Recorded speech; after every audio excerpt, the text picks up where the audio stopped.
started, hearing these stories and anecdotes, and also some of the logic behind why mindfulness should work. It's kind of my reaction. So this is all nice and good, but how does it really look from the perspective of the data, right? If we get some data, do we actually find some beneficial effects of mindfulness in the workplace?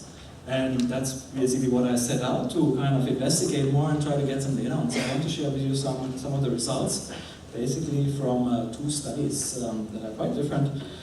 I'm going to start off with one study that we conducted actually in collaboration with Rasmus and the Potential project at If Insurance, the company that Rasmus had just given you one example from. That was a training of mindfulness training for leaders. So what we are looking at in that study is basically the effects of the training on the leaders themselves. In the second study that I'll be telling you about, we're looking at the effects of leaders' mindfulness on their employees. So 2 different studies, 2 different kind of dependent variables that we look at. So in this study, so If Insurance, first of all, it's a large industrial insurance company in the Nordic region of Europe, mainly active in that region. So the employees that at If generally they're very well qualified. They often have an engineering background and so on because they need to evaluate quite complex products. So the training that was conducted was particularly designed for some of the leaders, developing leaders, right? So these not necessarily the very top leaders, but leaders at different levels in Denmark who participated in a training program. And what we did is basically we collected data at 2 points of time. One time before the training started, and that was in the beginning of 2012. So when I say recent studies in academia, things proceed a little bit more slowly, right? So we still consider that recent, beginning of 2012, and then we got data again at the end of the training program. That training program takes about 2 months, where every week new practices, themes are being introduced. And there's basically a daily practice, homework practice, also practice in the organization that the participants are encouraged to participate in. So we got the data at 2 points of time, and so we could compare the ratings before and after. If there are any very burning questions about the design, then please raise your hand and interrupt me because it's important that you understand the kind of the design, the logic of that study. Oops. Okay, there's the wrong button.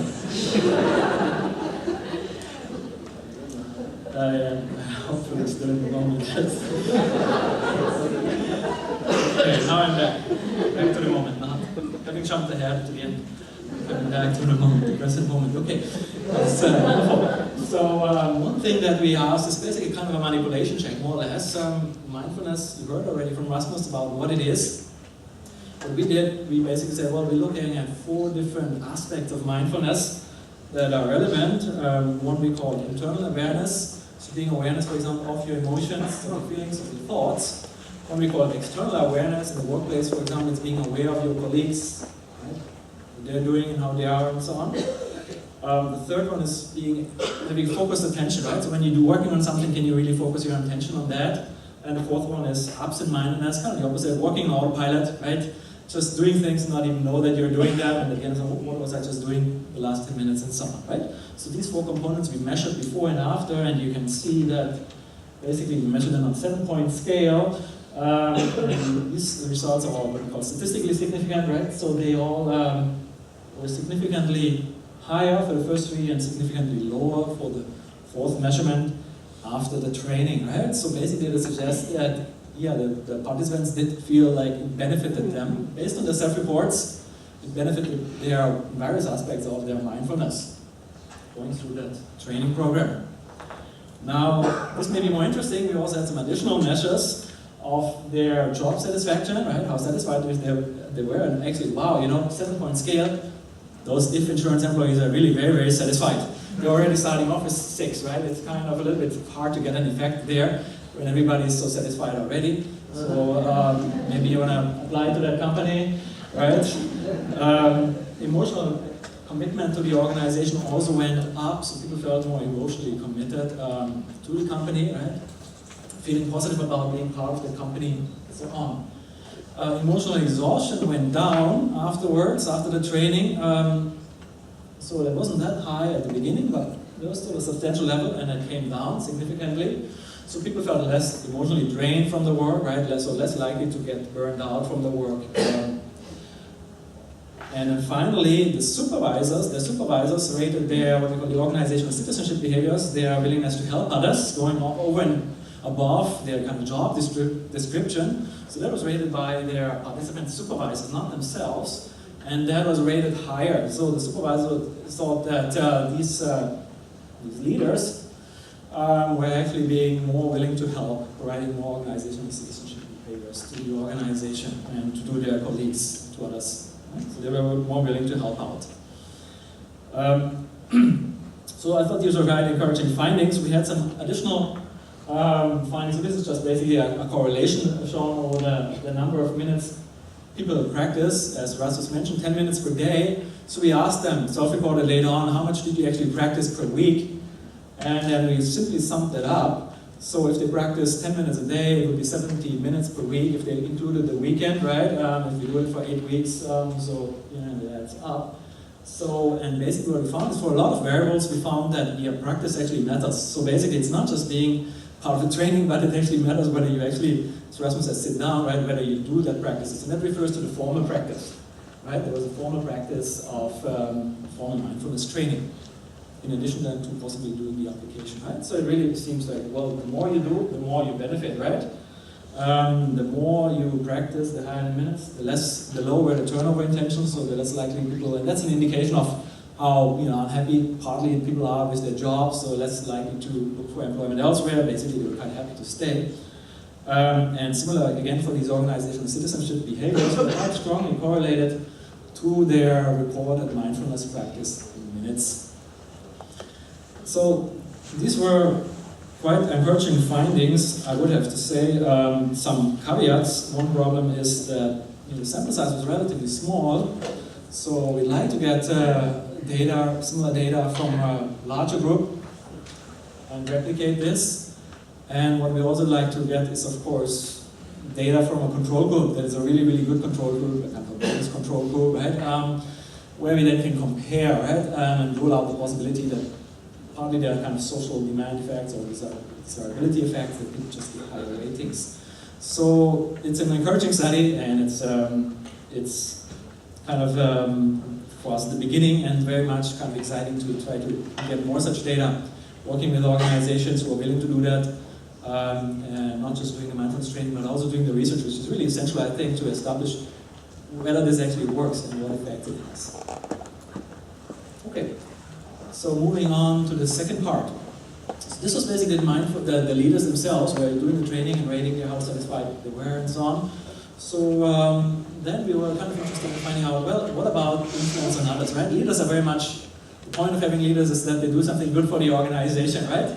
So perhaps more than anything else, rather than their own job satisfaction and so on, it's the question of how are they influencing the organization? Are they making it more productive? Are they making employees more satisfied and so on, right? Are they helping the organization? And of course, that's what leadership research has been looking at for a long, long time. I want to just show you one study that the findings from a study that we published already last year, basically looking at this question. We measured the leaders' mindfulness. This time it's not training, it's a trait measure, as we call it. So people self-rated their mindfulness on a scale, and we correlated it to some employee variables. And we found basically that the more mindful the leaders were, and they scored on the scale, the higher their employees, their subordinates' performance on the job, the lower the deviance. So they were less likely to do deviant behaviors like not working as hard as they should, or coming late and things like that, right? So that probability went down. They were less exhausted from their work, the employees, and actually even they reported a higher work-life balance. We're not totally sure why that is, but it's quite a distal thing, right? So the more mindful the leaders were, the more employees felt they had a better balance between work and life. Perhaps leaders were more considerate of them, we don't know yet. But that was kind of the first study, and we published this last year, and I want to tell you now about the follow-up. We wanted to understand more what is actually going on. And in order to kind of understand this, one idea that we drew on is kind of coming from cross-cultural research. And it's kind of an old distinction between different modes, and one mode is called the doing mode, and I think it's got, in leadership research, it's a lot consistent with that mode, or based on that kind of, and it's to say it's all about doing, right? So most of the theories and approaches to leadership about doing, leadership behaviors and so on, right? What are leaders supposed to be doing, right? They're supposed to be charismatic, they're supposed to be direct and so on, right? These are pretty much, you could think of them as what? Western models, American models, right? A leader is taking charge, right? It's supposed to take charge, it's controlling, right? What's going on, it's controlling the agenda and so on, right? Likes to control everything, is a man of action, right? As I was preparing it, like John Wayne came to my mind, I don't know why, but I guess, so very much taking charge, doing things, right? And there's also in research there's this distinction between different functions of attention, right? Attention can also be much used instrumentally to control things, right? We want to be in control of the situation, so we're paying attention to the situation, right? Seeing if we can figure everything out, we have all the necessary information and so on. And that's been, I would say, the dominant approach. Now mindfulness seems to be quite different, right? And we have the definition already, so just very briefly, right? It's being more about being openly in the present moment, open to possibilities, right? One famous quote by John Kabat-Zinn, who you may know, the founder of the mindfulness-based stress reduction program. In one of his books, it's called "Wherever you go, there you are." Right? You just go there. You don't necessarily control where you go, but wherever you go, wherever it takes you, there you are, right? And you're fine with that. So it's quite a different mode, and this could be related to kind of the being mode. In the cross-cultural research, some researchers found that, well, some cultures are more in the doing, and some cultures are more in the being. This being mode is associated with valuing just simply being there, and valuing people for simply being there, not for what they're doing, but simply for being, right? Just as a person. These cultures tend to value more interpersonal sensitivity, relationships, right? Acknowledging others, taking care of others. And we thought in the context of leadership, perhaps this kind of approach to leadership, of being, more focus on acknowledging others as human beings, just as that, not seeing them from an instrumental perspective, that may actually help leaders to improve the quality of the relationship with their employees. And that is related to something that we call leader-member exchange, a kind of a measure or construct that relates to the quality of the relationship between leader and employee. So we thought maybe that is one of what we call the mediating mechanisms through which mindfulness influences, the leader's mindfulness influences and benefits their employees. Now we thought researchers would like to make things complicated. And so we said, well, let's look at it a little bit more in a more complex way and look at some possible contingencies. And here we thought maybe that benefit of the leader's mindfulness is even stronger if the job is more complex, because when the jobs are more complex, as Arnaud the mayor also said at the beginning, things like nuclear power plant and so on, right? Maybe even mindfulness is required even more than a very simple job, right? So perhaps the higher you up you go in an organization, the more valuable, the more beneficial might mindfulness be. So that's what we thought we might want to study as well. So that's our overall model. Just what I just told you in words, as a kind of a figure, right? The study, what was the study? It was done in Singapore. We measured the leaders' trait mindfulness, and as well as their hierarchical level as an indicator of their complexity, job complexity. So high up in the hierarchy, more complex jobs, right? I think we can relate to that. And then from the employee, we got measures of how effective they thought the leaders were, their task performance, job satisfaction, and the rating of the quality of their relationship with the leader, as well as a measure of task routineness, as again indicating complexity. A very routine job is not really very complex. Right? So these were the sample of the participants. This was the measure that we used for mindfulness, in case you're interested. That is kind of the most well-known measure, mindful attention and awareness scale. So it asks questions such as this. It seems I'm running on automatic without much awareness of what I'm doing. I rush through activities without being really attentive to them. As you see already, this is not a measure of mindfulness, right? This is a measure of the opposite of mindfulness. So we reverse score it in order to make it a measure of mindfulness, right? This basically, you don't need to look at the numbers. What I can tell you is that basically we find support for this, that mindfulness influenced all these variables that I had shown you earlier in this model, and this was mediated through that leader-member exchange. So basically, this is some evidence suggesting that leaders have a positive influence on their employees, partly because they're able to create better relationships with each specific employee that they're working with, as a result of being mindful. Right? And we have to investigate this in more detail. I think it's partly because the leaders are just being fully there in the present moment, right? As they are interacting with the employees, right? And some people say nowadays the most precious thing is people's attention, right? We don't have enough attention, right? So if a leader can actually be fully there with the employee, we think that the employee may appreciate that. The leader may be better able to understand the employee's needs, maybe better able to support the employee in performing their job, right?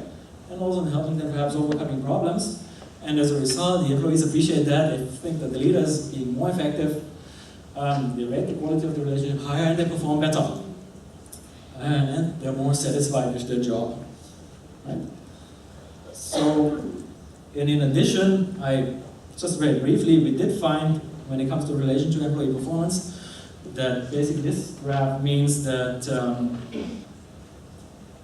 the slope is steeper. So it means the higher up those leaders are in the hierarchy, the more they benefit from being mindful, right? So it's exactly, especially at the higher levels. At the lower levels as well, it's good to be more mindful rather than less mindful, but particularly good the higher up you are in the hierarchy. And similarly, the less routine your job is, the more important it seems to be mindful. So there's an interaction between these two variables. Okay, so to conclude very briefly, right? So this is initial research using different methods, a field study and an intervention study, supporting quite a few benefits of leader mindfulness, and the benefits seem to be both there for leaders and subordinates. And to conclude, I have to tell you that, honestly speaking, I was quite surprised by these findings myself. I wasn't originally interested so much in studying leaders, because as a German we have quite a complicated relationship to leadership, right? So it's always something where I'm kind of trying to keep my hands off, but I started to look at it anyway because I thought it could be relevant, and I was honestly really surprised. So many relationships, so many positive outcomes. So we hope to continue this more in the coming years, and then maybe you'll come back again next year and I'll tell you, share with you some new findings. So thank you very much for your attention.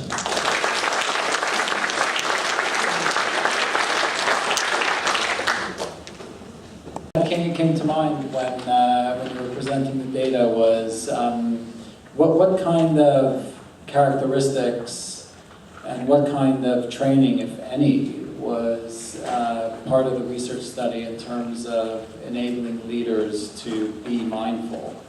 Are you referring to the first or the second study? Second study. So in the second study, the participants were basically not doing any mindfulness training.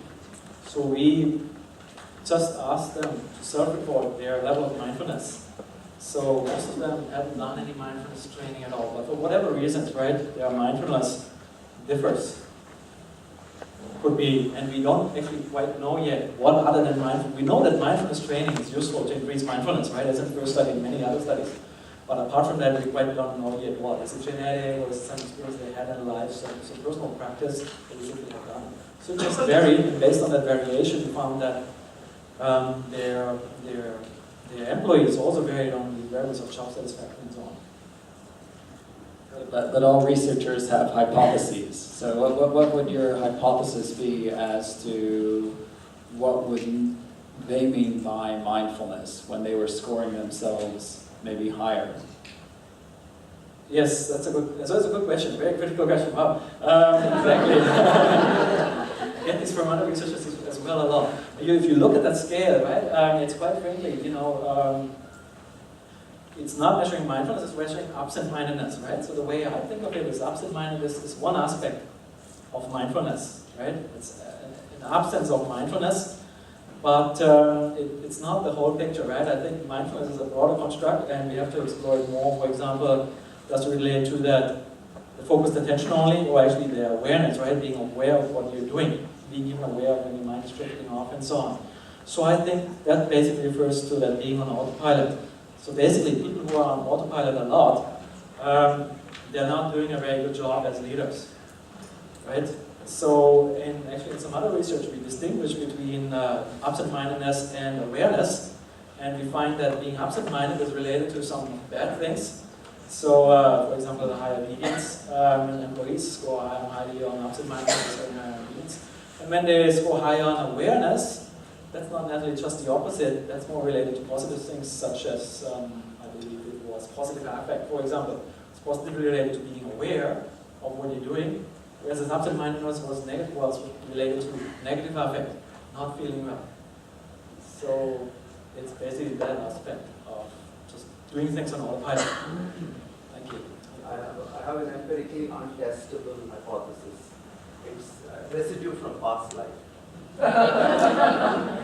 We'll get back to that in your talk.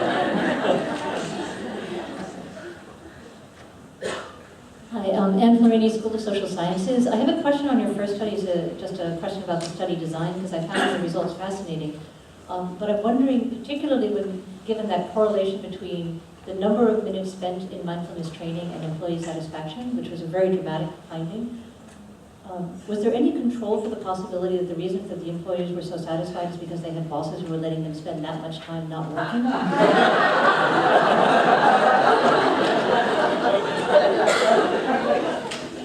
Yes, unfortunately there's not, right?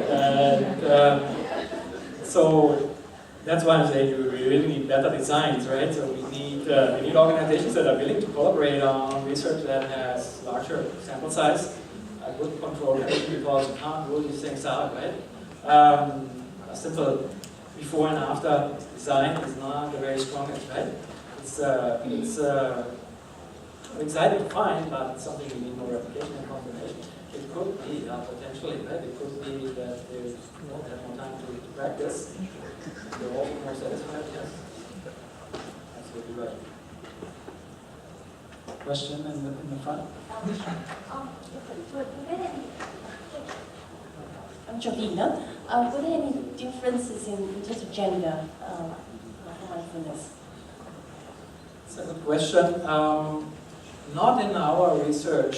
I know one study that found that mindfulness was only related to job performance for women, not for men.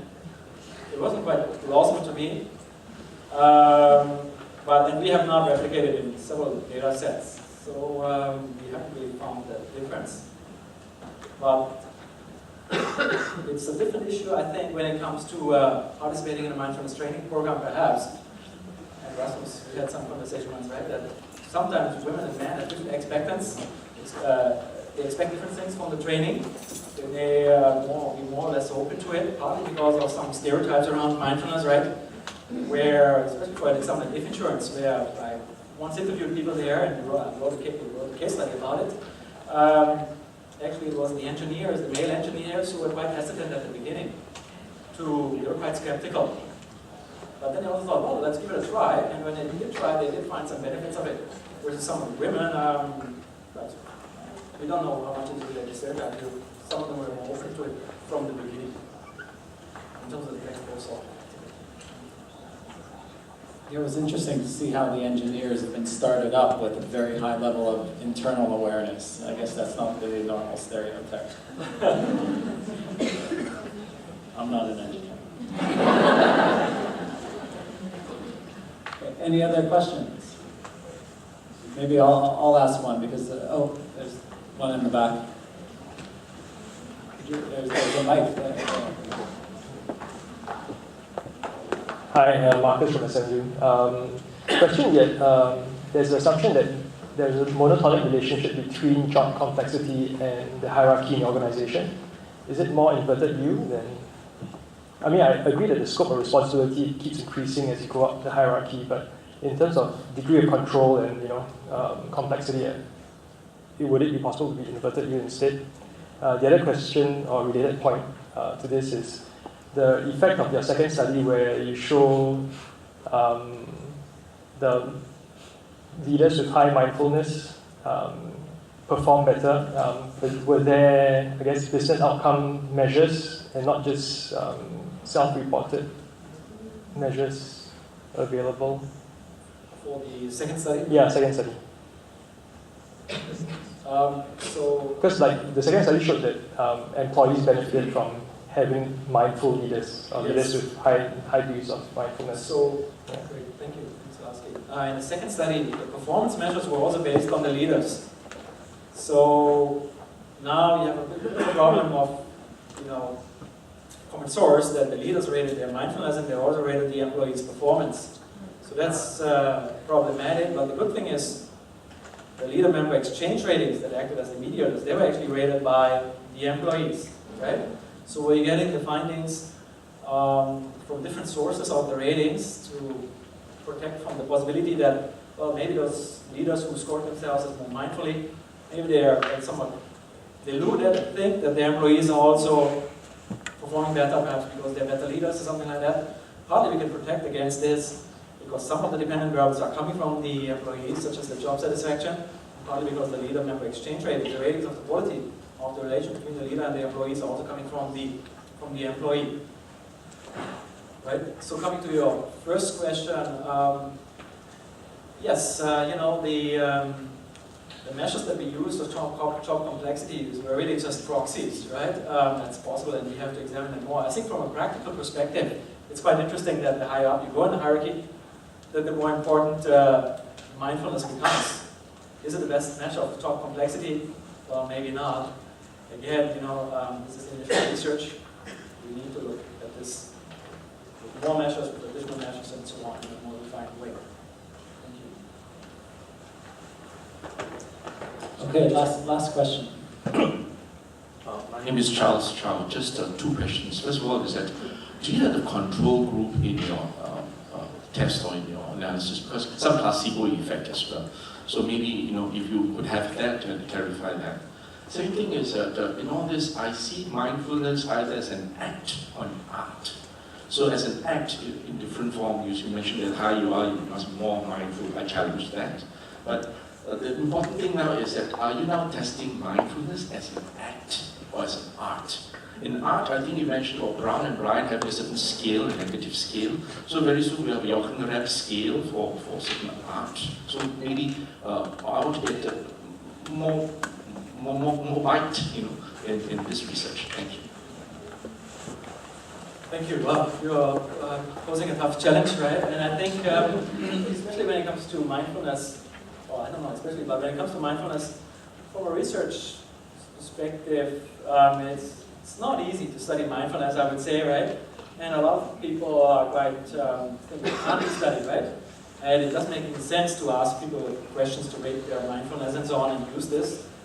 Well, I would say, nothing is perfect, right? We try to do as good as we can, and remember, we're just at the beginning, right? Our topic, leadership, has been studied for decades. And we still have a lot of trouble understanding it, right?